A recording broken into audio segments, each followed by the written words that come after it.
చూడండి ఫ్రెండ్స్, ఇక్కడ మీకు గుడిని చూపిస్తున్నాను. మేమైతే కోటప్ప కొండకు వచ్చాము, మీకు లాస్ట్ వీడియోలో చెప్పాను.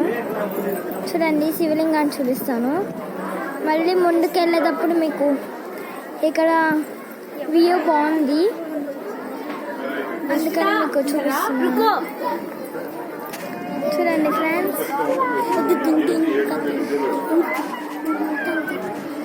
చూడండి ఇక్కడైతే మేము పుట్టి దగ్గరకు వస్తున్నాం. చూడండి, ఇక్కడ నుంచి అయితే మీకు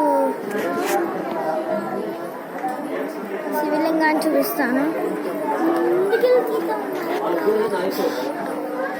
ఇదిగోండి, మేము మళ్ళీ మీకు ముందుకెళ్ళి చూపిస్తాం బాగా. బాయ్ ఫ్రెండ్స్, మళ్ళీ చూపిస్తాం.